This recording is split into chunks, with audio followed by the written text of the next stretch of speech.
Doctor Harika Surapaneni, director doctor Harika ENT care hospitals, Hyderabad. ఈరోజు మనం చాలామంది అడిగే క్వశ్చన్స్, వాళ్ళ డౌట్స్ గురించి డిస్కస్ చేద్దాం. మేడం, నా ఏజ్ 24 years. నాకు 3 days నుండి బాగా ఇయర్ పెయిన్ గా ఉంది. టాబ్లెట్స్ అండ్ డ్రాప్స్ వాడినప్పుడు తగ్గుతుంది, మళ్ళీ పెయిన్ వస్తుంది, కోల్డ్ కూడా ఉంది. మీరు చెప్పండి మేడం, ఏం మెడిసిన్ వాడితే తగ్గుతుంది? So ear pain because of cold ఉంటే కనుక దాన్ని అక్యూట్ ఓటైటిస్ మీడియా అని అంటాము.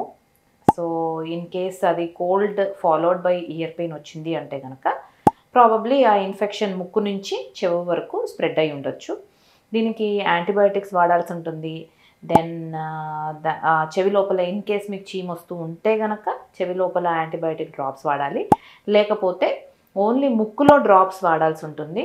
కోల్డ్ తగ్గితే ఆటోమేటిక్గా చెవి లోపల ఇన్ఫెక్షన్ కూడా తగ్గుతుంది. కాబట్టి ముక్కు లోపల డ్రాప్స్ వేసుకుంటూ ముక్కు బాగా ఆవిరి పడుతూ ముక్కు క్లియర్ చేసుకుంటే కనుక కోల్డ్ తగ్గేటట్టు చేసుకుంటే చెవి ఆటోమేటిక్గా తగ్గిపోతూ ఉంటుంది. సో మీన్ వైల్ మీకు చెవి నొప్పి బాగా ఉంటే కనుక pain killers, anti inflammatory medications వేసుకుంటూ ఇన్ కేస్ కోల్డ్ ఎక్కువగా ఉంటే ఒక యాంటీబయాటిక్ వేసుకుని ముక్కు లోపల డ్రాప్స్ వేసుకుంటే సరిపోతుంది. బట్ ఇన్ ఎనీ కేస్ ఎప్పుడైనా కూడా ఇలాంటి చెవి నొప్పి ఇలా ఉన్నప్పుడు యూజువలీ చెవి చూయించుకున్న తర్వాత యాంటీబయాటిక్ వాడటం కానీ మందులు వాడటం కానీ చేస్తే any time it is better.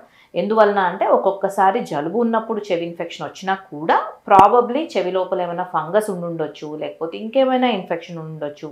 So మనం జస్ట్ క్యాజువల్గా ఇది తీసుకోండి అది తీసుకోండి అని చెప్తే కనుక మీకు అది ప్రాబబ్లీ కరెక్ట్ మెడికేషన్ కాకపోవచ్చు. సో ఎప్పుడైనా కూడా ఇయర్ రిలేటెడ్ డిసీజెస్ ఏవైతే ఉంటాయో అవి యూజువలీ డాక్టర్ దగ్గర చూయించుకున్న తర్వాతనే మెడికేషన్ వాడటం ఎనీ టైమ్ ఇస్ బెటర్.